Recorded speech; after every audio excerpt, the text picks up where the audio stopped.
Bem, meus irmãos, já no domingo passado nós falamos sobre uma visão, sobre batalha espiritual. Esses vídeos de mensagens ficam sempre no YouTube, então caso você tenha interesse de ver novamente, ou ver lá o que foi que nós conversamos, ministramos, tem todas as mensagens estão no canal lá. E hoje é uma visão sobre perdão, um assunto espioso para muitos, um assunto assim, que muitos de nós, a maioria de nós, encontra ainda muita dificuldade nas definições sobre perdão. Caminhar nessa estrada, às vezes, tão angustiante para muitos, por não saberem bem o que é perdão, se eu perdoei ou não perdoei. Muitos de nós somos pessoas feridas, muitos de nós temos culpados em nossas histórias. Se não fosse fulano, eu não estaria da maneira que eu estou. Se não fosse Beltrana, eu estaria melhor. Então sempre temos culpados em nossa história. Como é que a gente responde a tudo isso? Temos pessoas familiares que foram culpados, que foram responsáveis, seja pelo abandono, seja pela traição, seja pela a pancada, a palavra tão dura. E assim a gente vai ter que a cada dia pensar, refletir e vivenciar esta realidade que é o perdão. Então, na dependência do Senhor mesmo, eu espero compartilhar com vocês essa palavra e espero que seja valiosa para todos nós, né? Confesso que é um assunto que sempre quando eu começo a estudar alguma coisa dentro de mim, eu diz assim, isso aqui você não precisa falar não, mas na verdade quando eu percebo é a minha natureza, né? Dando coices e dizendo que isso aqui não é muito propício, né, a falar. Mas eu talvez nunca falei de forma tão clara sobre perdão. Espero que essa palavra, como nós oramos, nos mate e gere vida em nós. E, em primeiro lugar, eu quero alertar assim para nós que muitos não entendem o perdão e nunca entenderão. Porque o perdão é um assunto espiritual.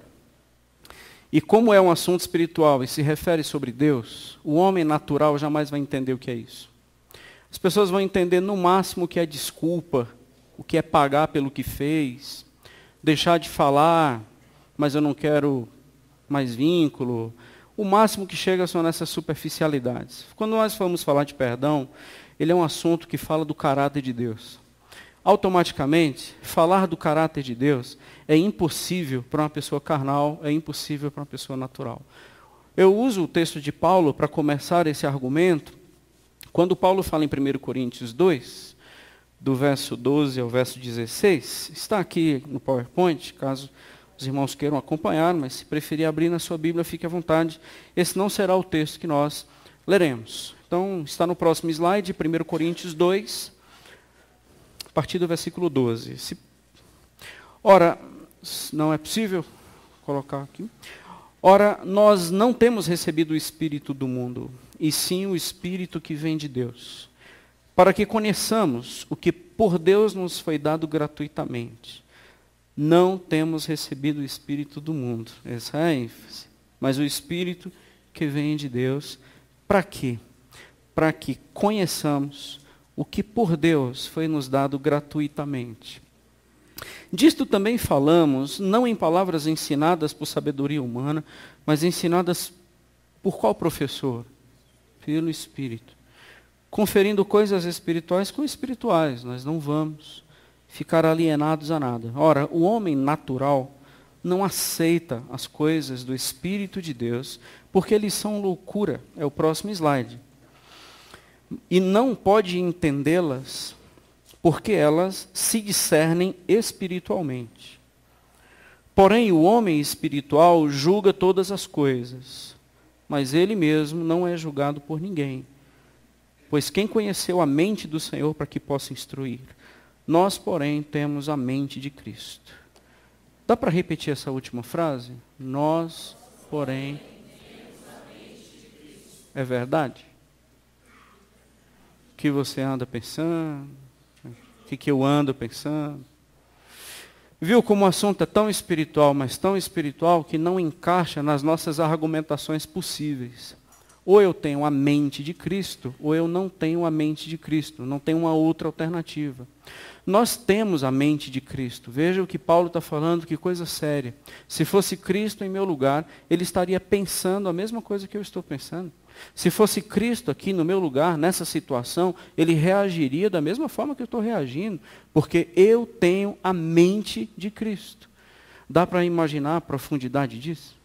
Pois é, essas são as pessoas espirituais, que vão entender o assunto do perdão e que vão caminhar nesta trilha do perdão. O homem natural, carnal, nem aceita e nem vai conseguir entender.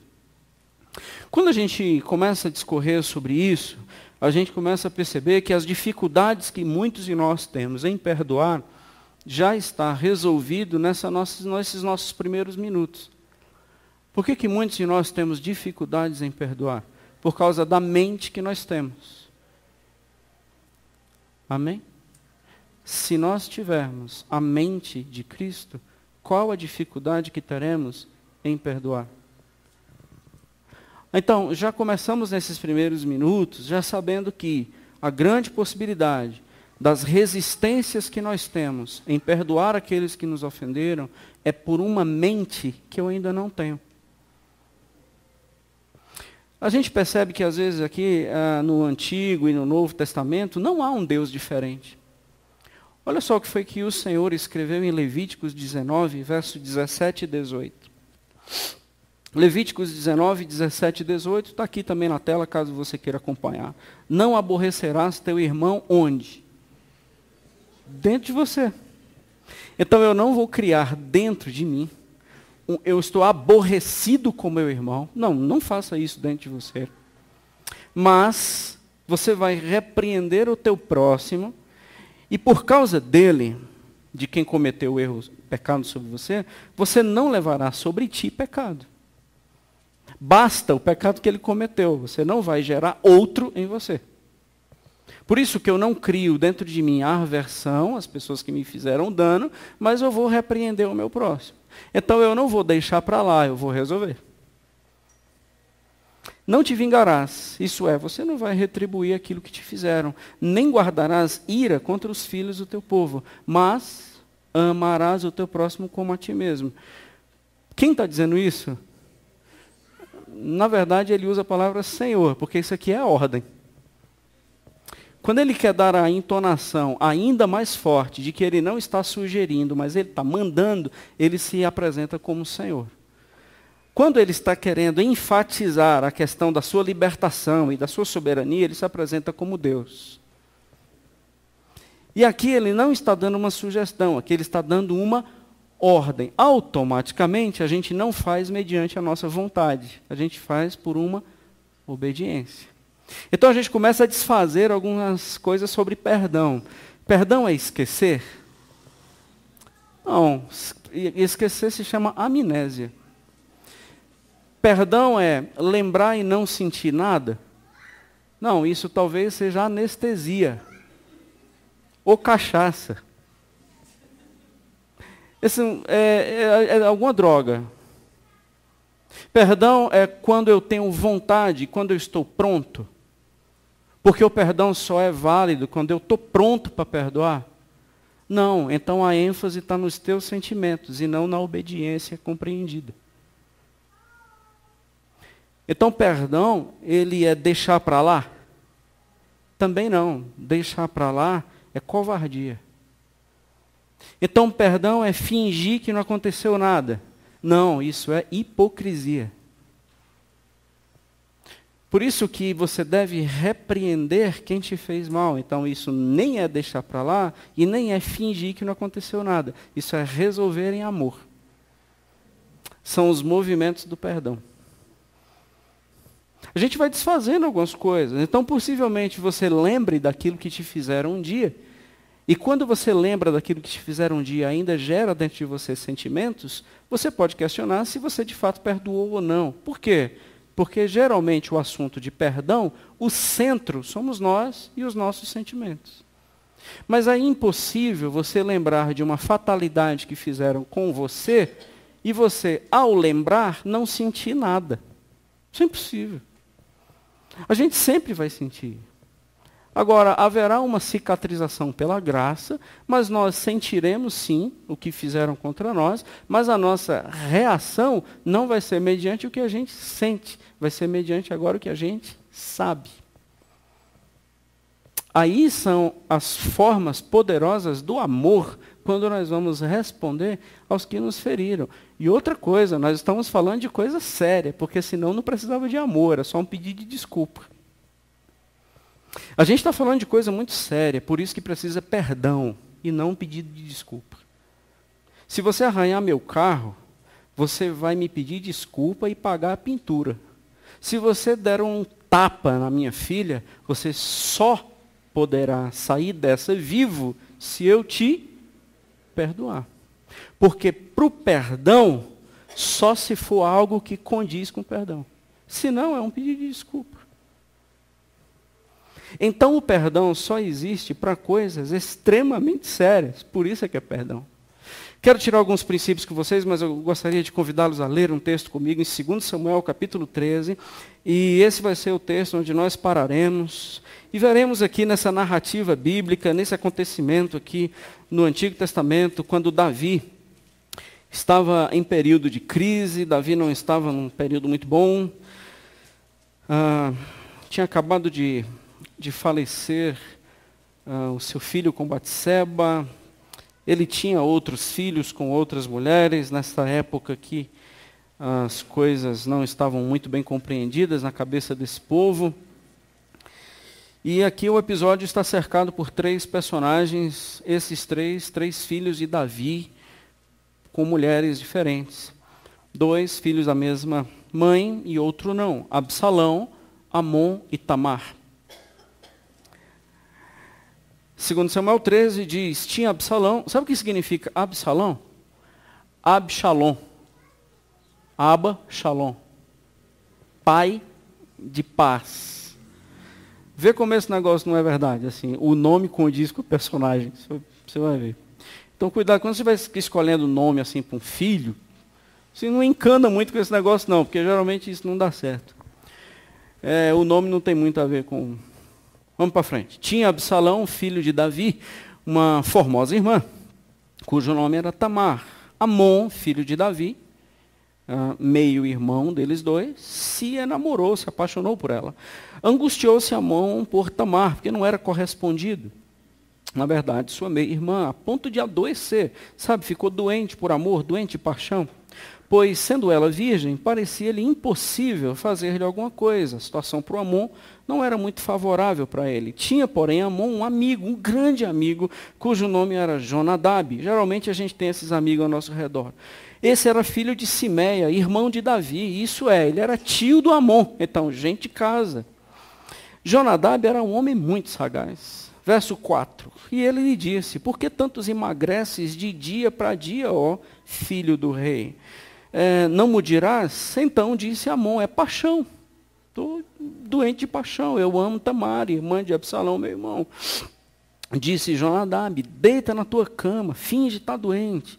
Quando teu pai vier visitar-te, dize-lhe, peço-te que minha irmã Tamar venha e me dê de comer pão, pois vendo eu preparar-me a comida, comerei de tua mão. Faz isso.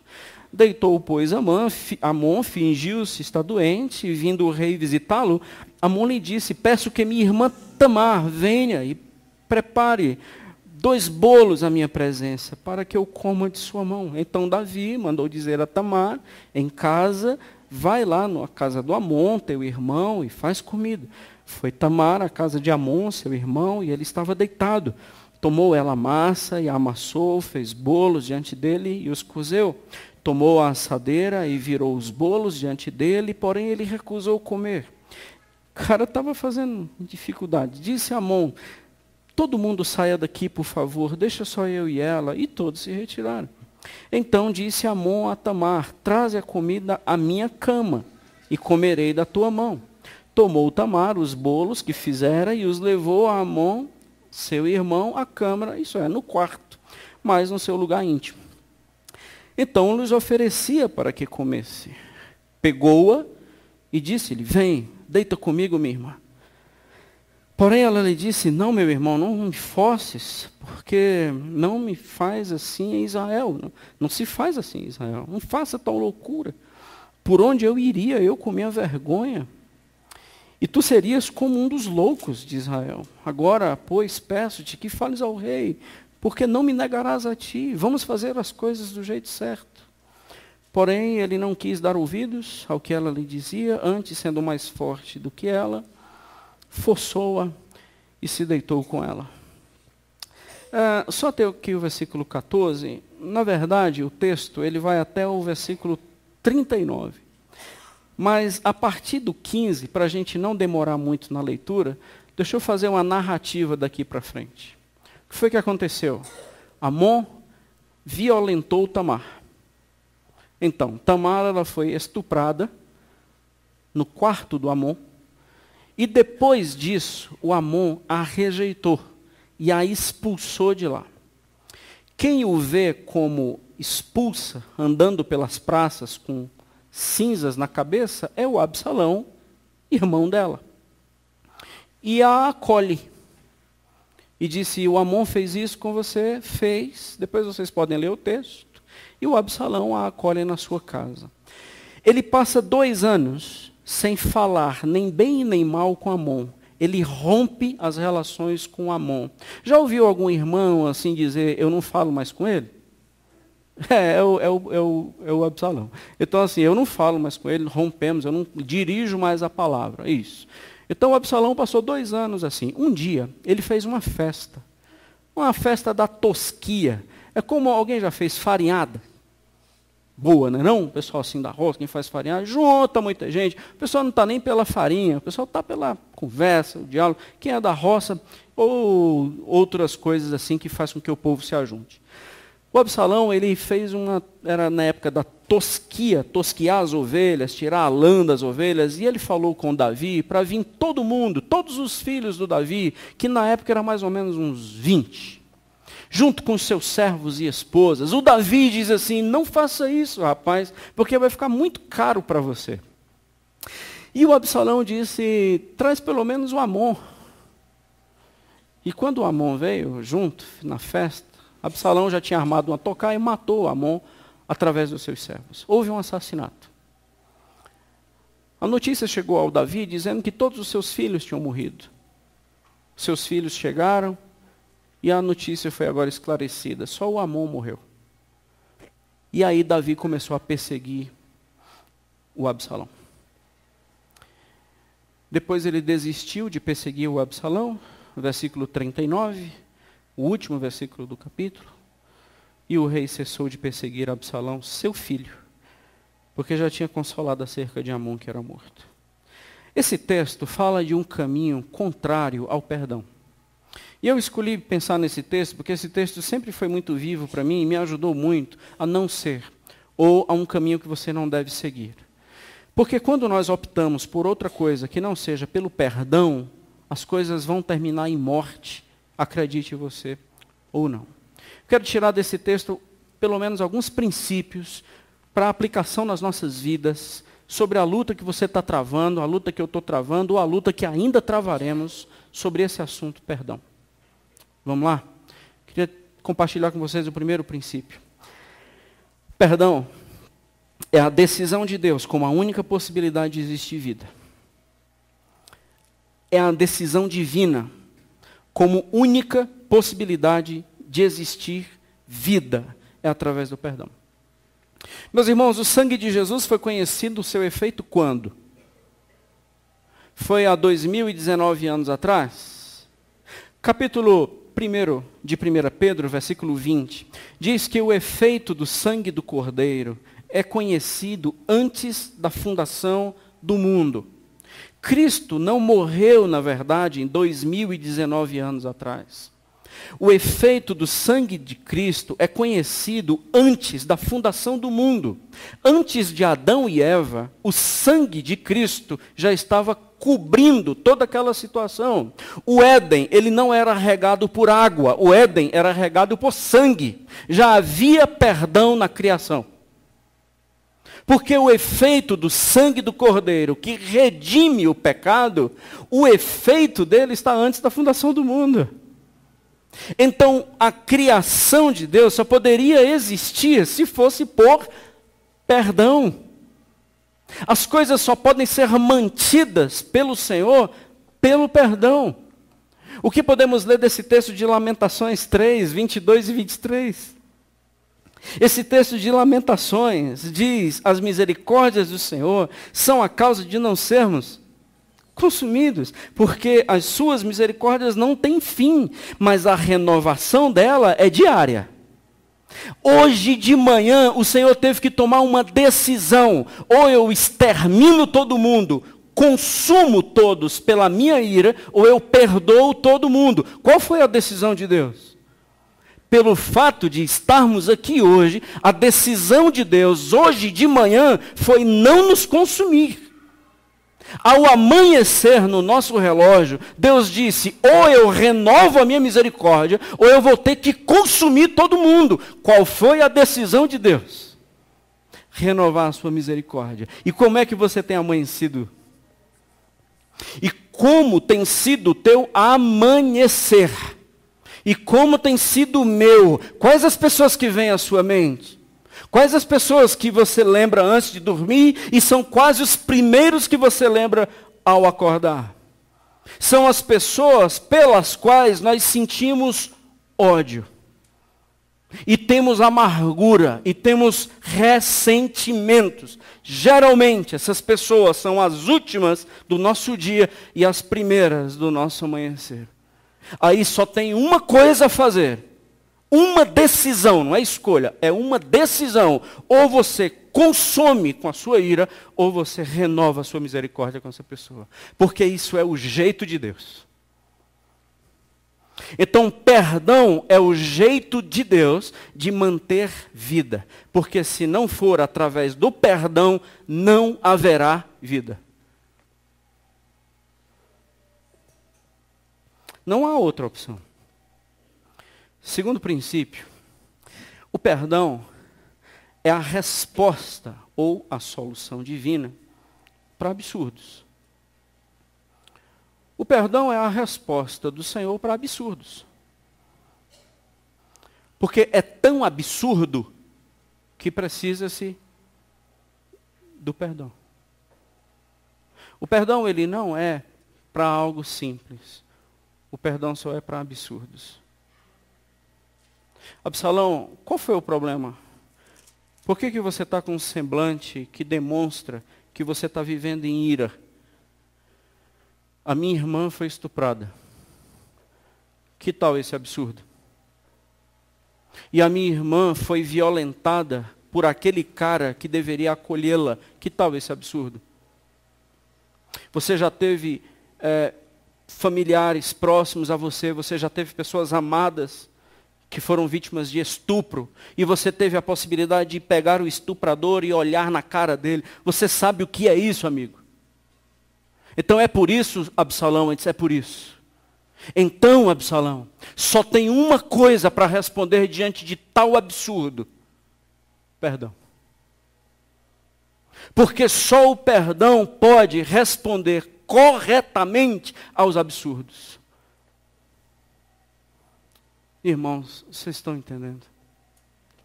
Nós compreendemos essa palavra. É o jeito de Deus para responder absurdos.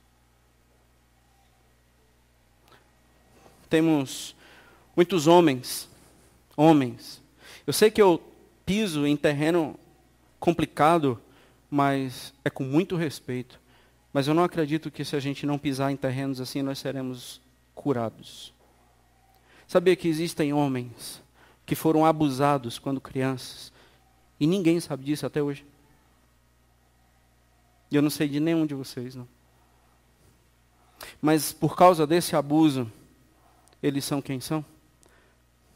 Os seus semblantes, suas respostas, suas reações ainda são contaminados por ódio, e ele projeta o seu abusador em todo mundo? E quem pauta a sua vida é a sua dor e não o seu Deus. E são muitos que são crentes.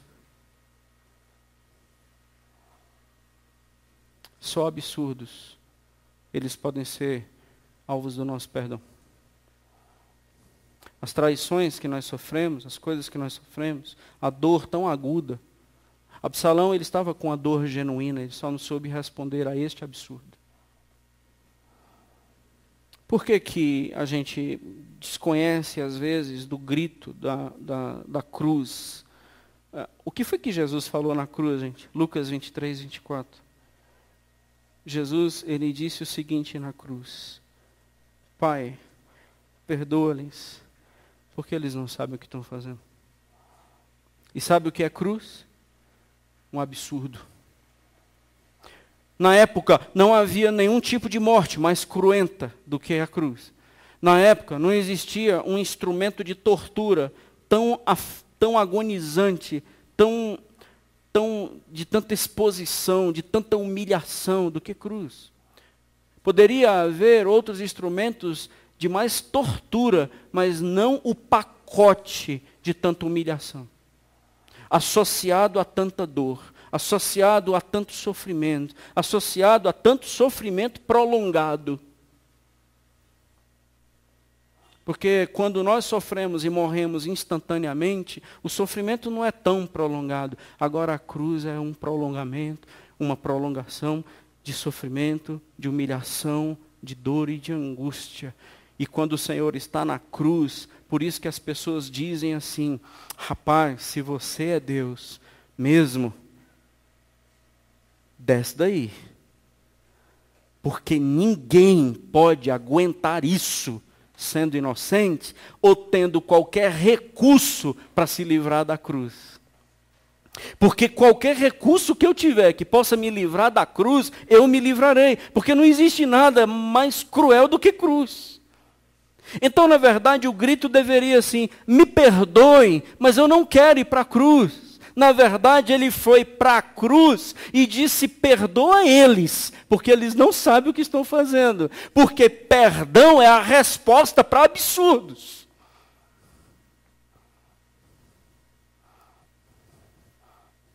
E Jesus não estava dizendo que eles não sabiam o que estavam fazendo. É que eles não tinham a capacidade de mensurar o que isso estava representando. Até mesmo porque em Atos capítulo 7, verso 52, Estevão, na declaração de Estevão, em Atos 7, 52, Estevão chama os algozes de Jesus de assassinos. E quem é assassino sabe o que está fazendo. E Estevão é muito claro em Atos 7,52. Foram os assassinos de Jesus. Então eles sabiam o que estava fazendo. Sim, mas eles não tinham a dimensão do que isso estava acontecendo no reino de Deus, no reino espiritual e em Cristo. Assim como as pessoas que te fizeram dano e me fizeram dano, eles não têm a dimensão do que eles fizeram e do que eles causaram.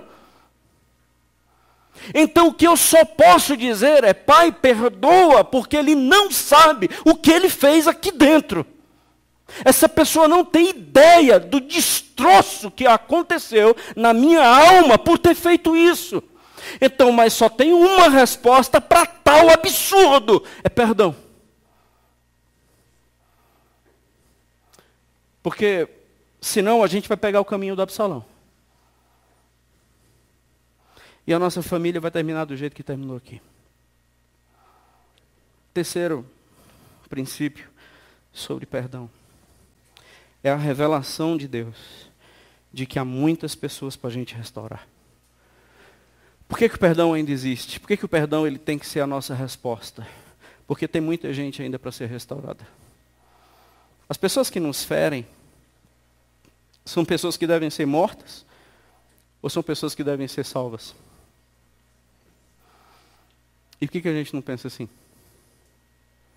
Lembra do que nós falamos lá no início? Por causa da mente? Nós temos a mente de Cristo. Se nós temos a mente de Cristo, as pessoas que nos fizeram dano, elas têm que ser o quê?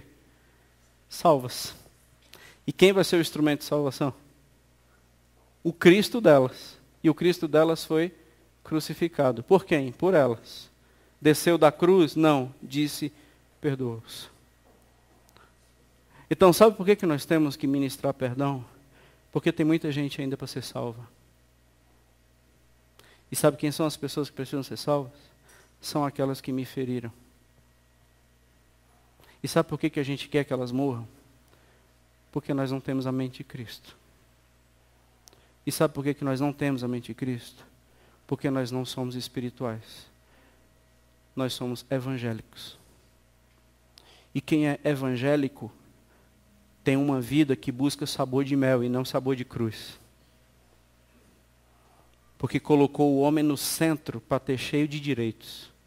E não na cruz para ser o salvador daqueles que os ferem.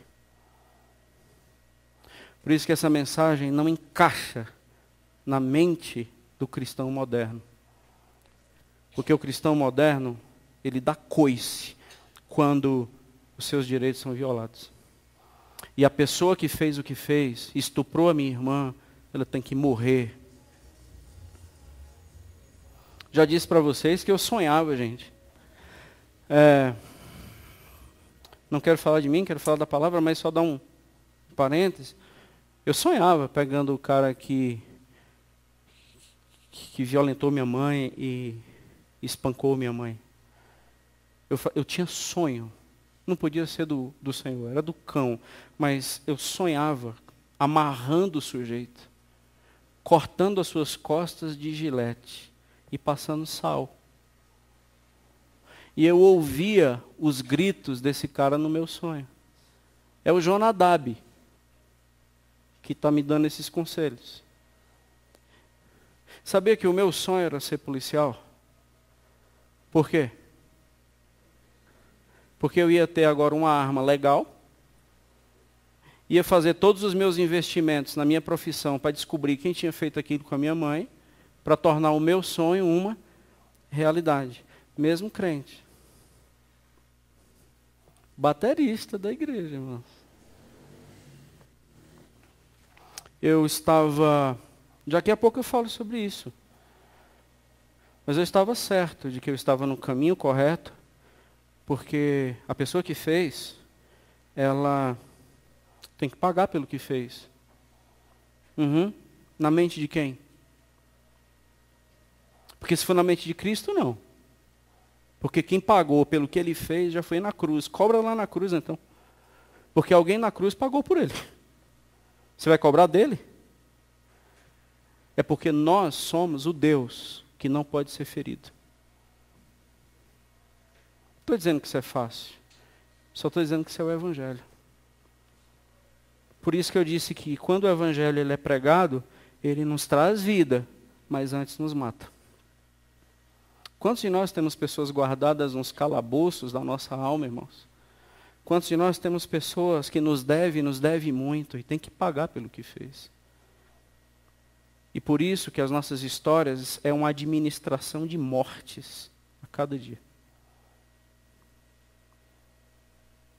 Na verdade, se tem outra opção melhor, eu acho que é a de Deus.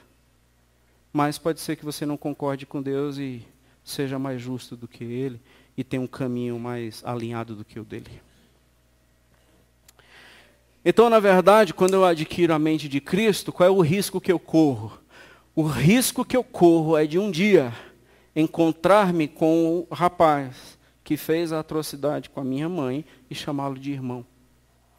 Agora pegou.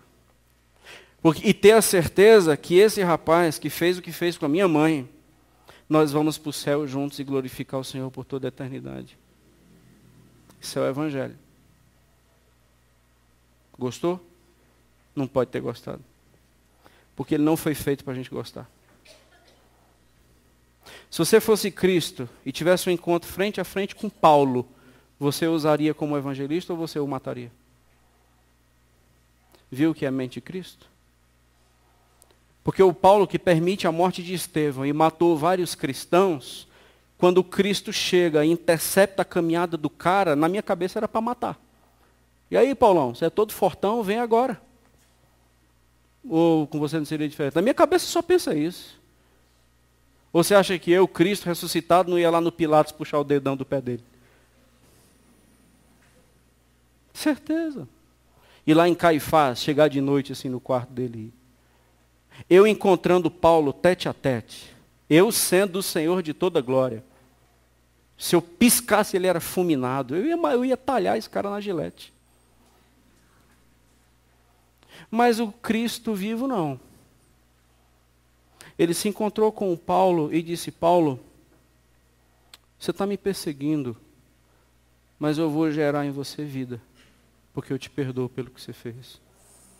As tuas mãos estão sujas de sangue, a tua biografia é terrível, você tem um lastro de destruição de famílias, mas você vai se reverter para a minha glória.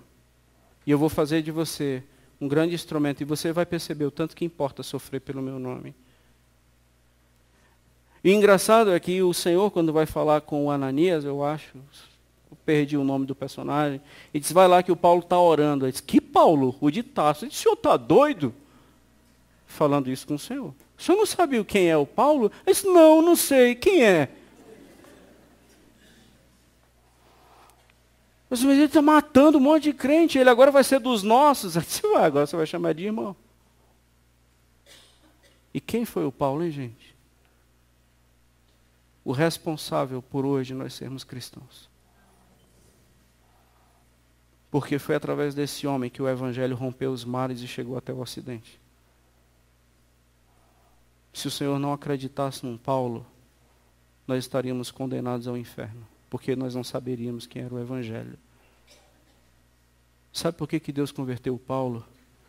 Para mostrar para a gente que o perdão é porque ainda tem pessoas para serem restauradas. E o agente somos nós. Tenho apenas as partes desse texto aqui, mas eu quero ler o texto todo. Se você quiser acompanhar comigo, palavras de Jesus, Lucas capítulo 6. Cada princípio eu quero tirar um texto das Escrituras para apoiar o que eu estou falando. Lucas 6, 27 a 38. Aqui está apenas fragmentos, apenas partes do versículo, mas eu queria lê-lo todo, apesar de ser um pouco longo. Se você quiser, eu convido que você acompanhe comigo e preste atenção nas palavras do próprio Jesus sobre esse assunto. Lucas 6, a partir do verso 27. Digo-vos, porém, a vós outros que me ouvis. A fé vem pelo ouvir. Vocês que estão me ouvindo, aí o Senhor dá uma listinha de coisa fácil demais para nós. Ame os vossos inimigos. Fazei o bem aos que vos odeiam. Ah, meu Deus, vamos mudar de texto. Esse texto aqui está complicado. Fazei o bem ao que vos odeiam. Vocês vão bendizer aos que vos maldizem. E aqueles que te caluniam, vocês vão orar por eles. Louvado seja o Senhor. Ao que bate numa face, ofereça-lhe também a outra. E o que tirar a capa, deixa também levar a túnica. Dá a todo o que te pede. E se alguém levar o que é teu, não entre em demanda. Como quereis que os homens vos façam, assim fazei vós também a eles. Ora, vamos pensar uma coisa. Se vocês amam, só quem amam vocês, qual é a tua recompensa? Isso é negócio, isso não é amor. Porque até os pecadores amam aos que te amam. Ah, você só gosta de quem gosta de tu. Está vendo como você não tem a minha mente? Se fizerdes o bem aos que vos fazem o bem, qual é a tua recompensa? Até os pecadores fazem isso. E se emprestais àqueles que perais receber, qual é a vossa recompensa?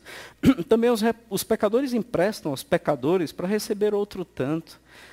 A minha mente, os movimentos do meu evangelho é assim, ó, você vai amar os seus inimigos. E de novo ele repete, você vai fazer o bem e emprestar sem esperar nenhuma paga. E será grande o vosso galardão.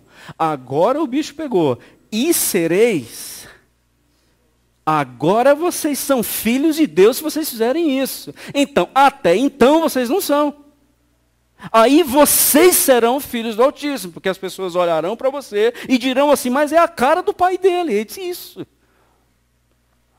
Pois ele é benigno até para com os ingratos e maus. Então sede misericordiosos, porque a misericórdia dele se renova toda manhã. Não julguem, não sereis julgados. Não condeneis e não sereis condenados. Perdoai e sereis perdoados. Dai, dar-se-vos-á a boa medida, recalcada, sacudida, transbordante, generosamente vos darão, porque com a medida com que tiverdes medido, vos medirão também. Essa última frase é usada para dinheiro. Isso não faz o menor sentido, meu povo.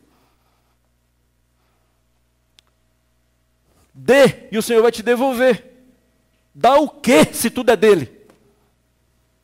Esse texto está falando de perdão e ser a pessoa que Deus quer que eu seja. Que Ele quer não, que Ele ordena que eu seja. Então as pessoas dos nossos passados e as pessoas dos nossos presentes que nos fizeram dano, se preparem, porque agora eles terão respostas no nível de uma mente divina. Você veio aqui hoje para receber a sua bênção? Está chegando. O que Deus quer de você?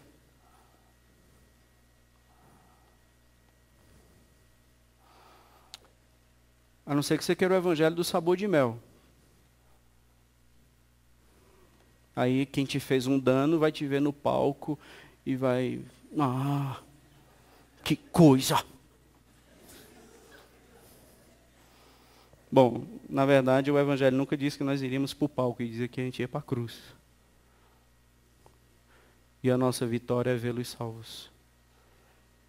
E não angustiados porque não acreditaram na gente. Eles não têm que acreditar na gente, é a gente que acredita neles. Eles não têm que amar a gente, é a gente que ama eles e ensina o que é amor. Eles não têm que nos fazer bem, é a gente que faz o bem para eles. Por isso que a verdade aqui é que a ênfase do texto está naquilo que a gente deve fazer e não nas respostas que nós teremos. Porque qualquer resposta que você tiver, continue fazendo certo. É isso. Na verdade, gente, a gente cultua as nossas mágoas. Na verdade, a gente torna os nossos ofensores ídolos. Na verdade, a gente torna as nossas feridas altares. E nós somos cultuadores de passado, e não de um Deus vivo. Por isso que a gente não consegue fazer o bem a ninguém.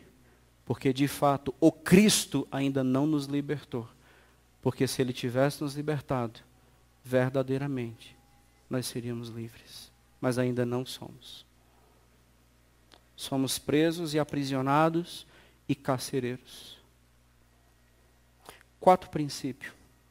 O perdão é a derrota do mal. Porque não há como o mal prevalecer quando houver perdão. Não há mais.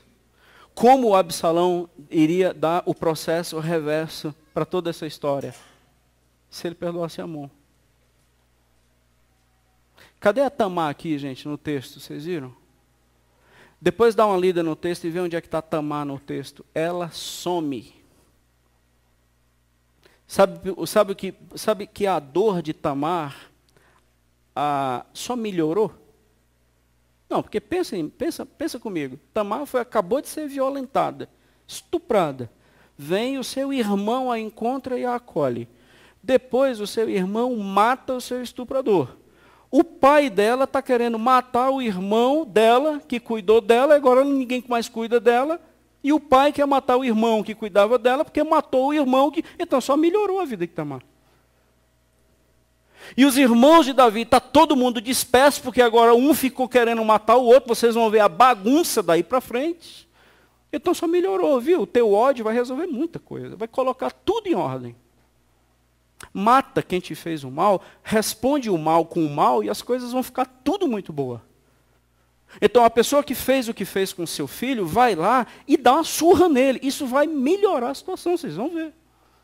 Aliás, eu prefiro um tiro, porque aí vai para papuda. Então o menino que já tinha levado a surra fica sem o pai, se o pai não morrer. Então é só coisa boa. Sabe assim, a gente tem uma arte de resolver problema. No trânsito, então, nós somos especialistas. Porque nós temos o ímpeto de colocar o mal como resposta do mal. Então, se fez o mal, leva o mal de volta. A minha educação depende da sua. Então, isso exatamente é a mente anticristo.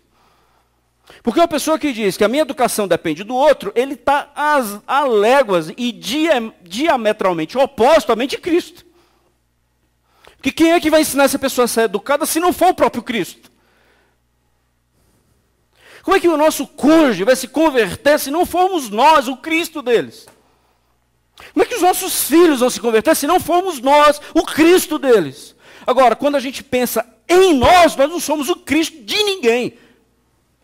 Nós somos os abençoados, mas a gente não faz o bem para ninguém. A gente quer que faça o bem a nós. E se fizer o mal, vai levar o troco. Então o mal prevaleceu. Foi o que Paulo falou aos Romanos. Quando o mal gerou em mim o mal, eu fui vencido pelo mal. De quem foi o vencedor? Quem foi o vencedor? O mal. Que me tornou uma pessoa má, igual àquela pessoa que me fez mal. Então o triunfo do mal. Antes era só um mal, agora eu tenho duas pessoas más. Quem venceu, irmão?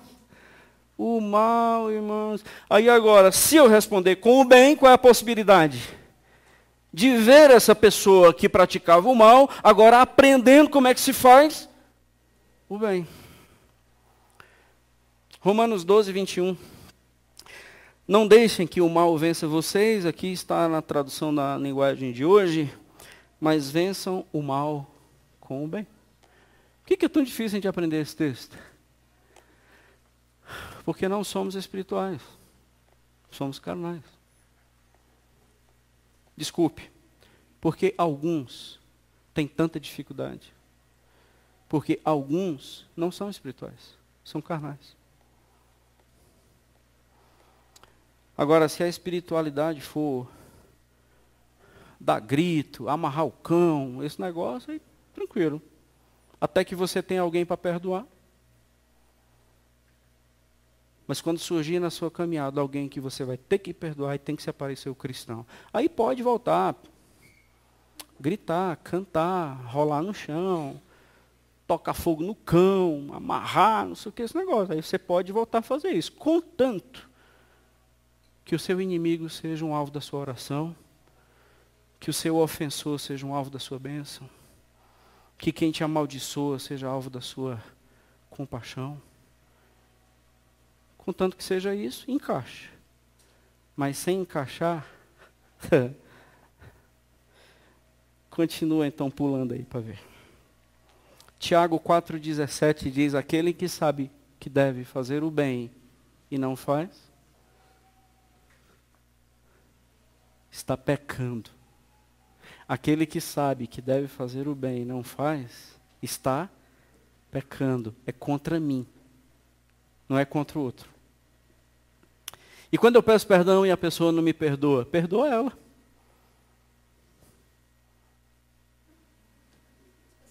Eu peço perdão e a pessoa não me perdoa. Sim, você perdoa. Mais uma coisa para você perdoar.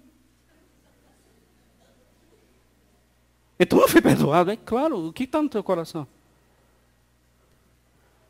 Porque perdão não se reivindica, perdão a gente libera. Se vão nos perdoar ou não, isso é o problema de quem não vai nos perdoar. Nós liberamos as pessoas. Se nós somos cativos pelo outro, o problema é do outro, mas eu não me faço cativo dele. Glória a Deus, irmão. Então as pessoas estão me colocando a minha história, meu nome, no cativeiro dele, que coloque, mas eu não me submeto ao seu cativeiro. Então esse é o problema dele, dela, mas não meu. A pessoa está livre. A pessoa, falo daqui a pouco. 5. O perdão é o preço mais elevado a ser pago. Estou caminhando aqui para a gente encerrar. Meu irmão, desencana. A pessoa que perdoa é a pessoa que vai pagar o preço mais alto. Vamos repetir para isso ficar claro. A pessoa que perdoa vai pagar o boleto mais alto que tiver. Não tem jeito. Então desencana. Esse negócio assim, vai pagar pelo que fez. Vai pagar porque quem vai pagar é você. Quem vai pagar sou eu. Mas onde é que está isso? Isso na cruz, na cruz. Quem perdoa, paga o preço. Que evangelho é esse de que nós não perdoamos porque a pessoa tem que pagar pelo que fez? Isso não é mente Cristo, é mente do cão, irmãos. Você me acalmar. Porque eu não sei como pode conceber uma ideia de que um cristão, ele está esperando que o outro caia, que o outro pague pelo que fez. Eu fiquei tão triste, assim, mas tão vergonhoso vergonha de ser crente nesses últimos meses, nessas últimas semanas, com a morte de Ricardo Boechat. E o absurdo de ver os devotos de Silas Malafaia dizendo que ele morreu do jeito que morreu porque tocou no ungido do Senhor. Então, mas é um negócio tão absurdo que dá vergonha de ser chamado de crente, de evangélico, seja lá o que for. E quem é Silas Malafaia, meus irmãos? Quem é Cledson? Quem é Paulo? Quem é Apolo? Quem é essa galera? Nada menos que nada, servos pelos quais Deus quer usar. E não existe esse negócio de tocar em ungido, paga preço. Cabe com esse negócio na sua cabeça, em nome de Jesus. Nós não temos ungidos, todos nós somos, pelo sangue do Cordeiro. Acreditar, meus irmãos, que alguém que tem inveja contra mim me faz bater carro. Meu querido, se converta. Existe um evangelho vivo que te liberta dessas paranoias, dessas mentiras infernais. Existe um Jesus que leva você à superfície da vida, que uma pessoa que te inveja é capaz de ter poder sobre você.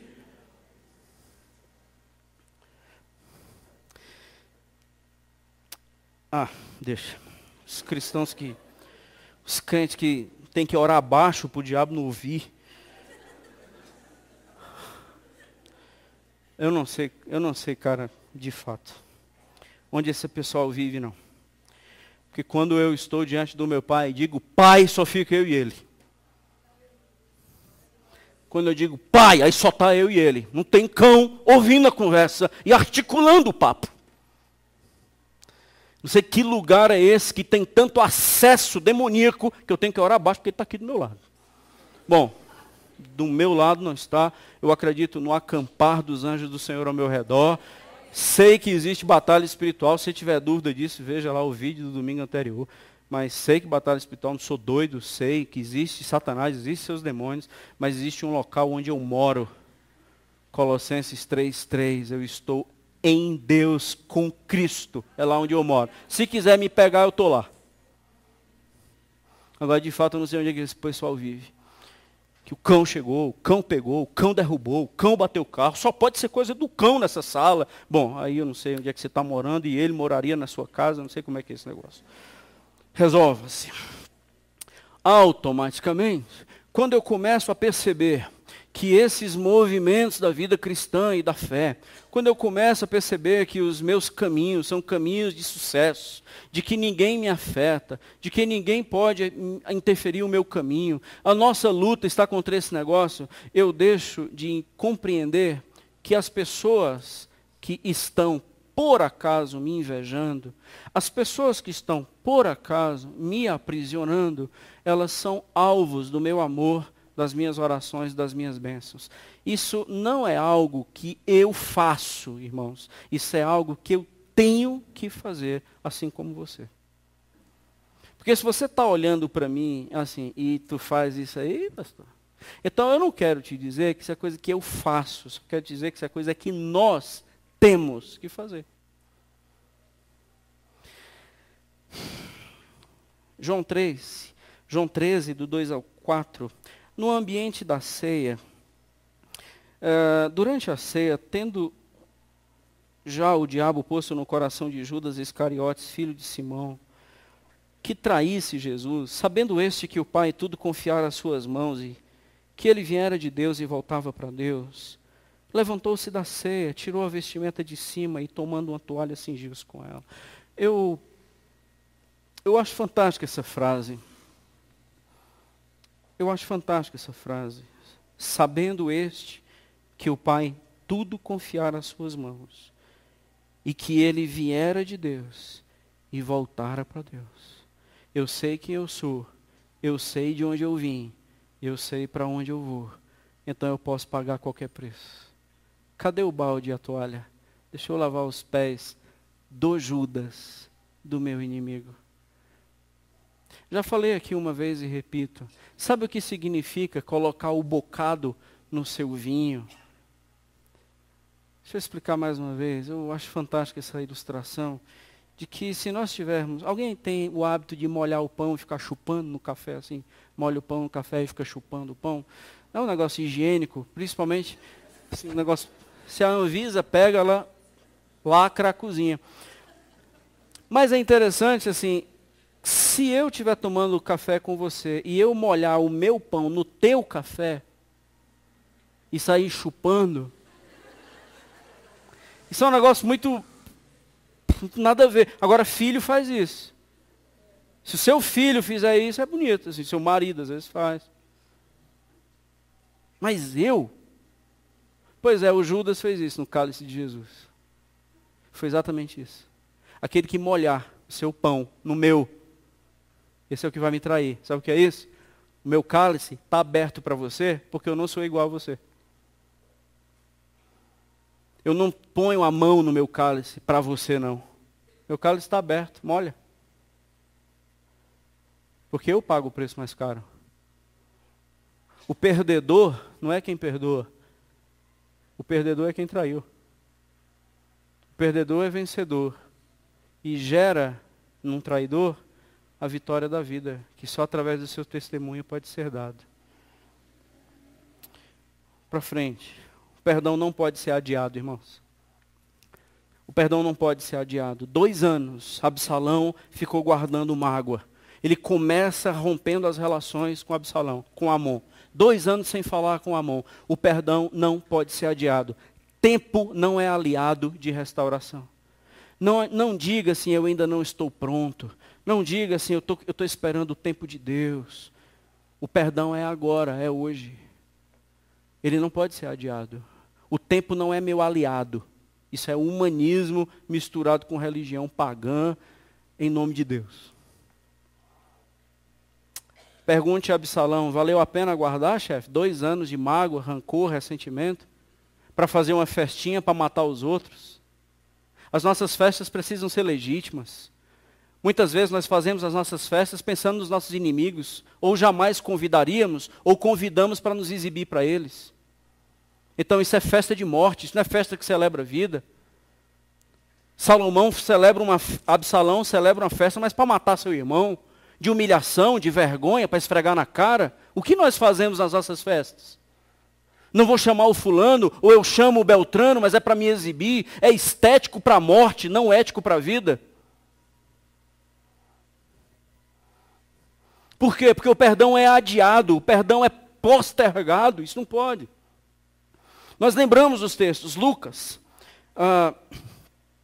capítulo 17, verso 4 a 6, diz, se por 7 vezes no dia pecar contra ti o irmão, e 7 vezes vier contigo dizendo, estou arrependido, perdoa-lhe, então disseram os discípulos, aumenta-nos a fé então, porque se uma pessoa vem 7 vezes me causa dano durante o dia, a gente não suporta 2 no ano. Imagine 7 no mesmo dia pelo mesmo indivíduo. Essa pessoa não está arrependida, essa pessoa está brincando comigo. Porque eu já perdoei uma vez, só mais uma. Perdoei a outra, só mais essa. 7 vezes eu não aguento. Então se eu tenho que aumentar a minha fé. O que é aumentar a fé? É acreditar que isso vai ser possível ou conhecer o Deus do perdão? Fé não é confiar, fé é conhecer. Então me faz conhecer mais o teu evangelho. Fácil, e deixa eu te explicar uma coisa. Qual é a figura de linguagem que o Senhor vai usar? Se tiverdes fé como grão de mostarda, direis a esta amoreira, arranca-te e transplanta-te no mar, e ela vos obedecerá. Qual é o foco? É numa raiz. Lá em Hebreus diz, cuidado, Hebreus 12, 15, que ninguém seja contaminado pela sua raiz de amargura. Porque raiz de amargura são frutos venenosos que toda família come todo dia. E quando o Senhor diz assim, se você tivesse fé do tamanho de um grão de mostarda, você ia colocar esta amoreira, esta árvore, com raízes tão profundas, no ar, ia mandar assim, vá se plantar no mar, porque agora no meu coração tem novas sementes. No meu coração não existe mais sementes de mágoas. No meu coração não tem mais sementes de ódio. no meu coração agora tem semente de fé. Eu quero conhecer esse Deus. Amoreira, arranca-te em nome de Jesus. Não haverá mais no meu coração raízes profundas de ressentimento. Porque olha os frutos que a gente está colhendo. Muitas vezes nós pensamos que textos assim são textos de poderes espirituais. Não, irmãos. São textos de transformações espirituais. 7. Perdão é insubstituível. Não adianta cuidar de Tamar, viu, Absalão? Não adianta não. Perdão é insubstituível. O que foi que aconteceu? Absalão pegou Tamar e começou a cuidar dela. Tratou o perdão? Não. Fez uma coisa boa, mas não tratou o perdão. Então, a gente não trata o perdão com dribles emocionais. Seja um bom pai, mas acredite, isso não vai resolver a questão da sua mágoa. Seja uma boa mãe, mas isso não vai resolver sua mágoa. Tenha um bom casamento, isso não vai resolver seu ódio. Sirva na igreja, isso não vai resolver sua amargura. Envolva-se no ministério, isso não vai resolver seu ressentimento. Tanto é que você é pessoa azeda, sempre foi. Porque o perdão é insubstituível, não há nada que substitua o perdão. E o texto que eu cito para reforçar isso é o de Jesus, quando ele vai falar sobre as ofertas. Está trazendo uma oferta, o Senhor poderia dizer que a oferta substitui tudo, ou a oferta, o momento do ofertar e do dizimar, cura e liberta a pessoa. Jesus não. Ao trazer a tua oferta, ela não substitui a pessoa que você deve ser. Então vá resolver as suas questões com o seu irmão. Não oferte, porque a oferta ela não substituirá. Não dizime, o teu dízimo não substitui a pessoa que você tem que ser. Glória a Deus. 8º e último. Vários princípios, eu espero que algum desses grude no seu coração e nos transforme. Último, perdão, vamos ler junto. É a autorização da alma para Deus assumir todo o controle e espaço. Perdão é dizer, Deus, assume o controle. Por quê? Pedro tem algo extraordinário. Para isso mesmo você foi chamado. Pois que também Cristo sofreu em vosso lugar, deixando-vos exemplo, para seguirdes os seus passos. Pois quando ele ultrajado não revidava com o traje, quando maltratado não fazia ameaças, mas entregava-se àquele que julga retamente. Por suas chagas foste sarados. Aí os crentes maduros usam esse texto para dizer que nenhum evangélico pode ficar doente. Brilhante. Porque se Jesus, ele levou as nossas chagas, por que o fulano está doente? É de onde você leu isso? Foi exatamente por ele sofrer que ele gerou cura. E vai ser a gente sofrendo que vamos tornar pessoas libertas e curadas. É isso que o texto está falando. Porque o que Cristo fez não é para a gente adorá-lo. O que Cristo fez é para a gente imitá-lo. Ele vos deixou exemplo para seguirdes os seus passos e não louvá-lo pelo que ele fez. E assim, pelas nossas chagas, as pessoas serão curadas. Perdão é dizer, Deus, que seja a minha mente a tua mente, que seja o Senhor a minha vida. Absalão, ele toma um caminho contrário a tudo isso aqui. Absalão, ele pega um caminho de morte, mata, gera sofrimento. Agora ele é um fugitivo entre os montes. Agora ele é uma pessoa, além da sua mágoa não ter resolvida, ele se tornou um assassino. Perseguido pelo seu próprio pai. A irmã que ele poderia cuidar e restaurar agora está abandonada, porque não tem mais ninguém que cuide dela. Quando o Senhor assume todo o espaço do nosso coração, irmãos, não há mais lugar para mágoa. A gente até queria ficar com raiva de alguém, mas não dá mais. Isso é quem é cheio do Espírito do Senhor. A gente até queria guardar uma raivinha, mas não dá mais. A gente aprendeu a só amar, só amar, só amar, só amar. Na mentalidade do mundo é o bobão. Na mentalidade de Paulo é o espiritual. Se a gente entender que o caminho do Senhor é o pior, dá para a gente cantar? Vamos encerrar esse culto cantando em fervente oração? Esse cântico, ele é um hino da harpa cristã. Ele tem o refrão que diz assim: quando tudo perante o Senhor estiver, e todo o teu ser, Ele controlar, só então has de ver que o Senhor tem poder, quando tudo deixares no altar. Até quando a gente vai insistir que o nosso jeito de viver é o certo e é o melhor? Quem sabe os nossos filhos estão adoecidos por nossa causa. Quem sabe nós, pela nossa doença não curada, estamos envenenando nossos filhos. Com rancores, cheios de direitos, mágoas. Pessoas que começaram a ter raiva de quem me feriu. Gratuitamente eu os envenenei. Não acredito que pessoas podem ser restauradas porque fizeram a mim o que fizeram. Escuta, você não é o Espírito Santo. É só a blasfêmia contra o Espírito Santo que é imperdoável. O que fizeram a você é totalmente perdoado. Vamos deixar no altar, gente? Queria convidá-los a cantar essa canção entregando no altar isso. Senhor, eu quero novas sementes. E pela fé, arrancar essas amoreiras que plantaram na minha alma e mandá-las para o mar. Eu quero novas sementes. Vamos ficar em pé, mudar de posição. A gente encerra esse culto cantando esse hino. Se você quiser. Se você quiser continuar sentado, orando. Se você quiser ouvir esse hino. Ou se você quiser fazer dele a sua oração. Deus nos abençoe.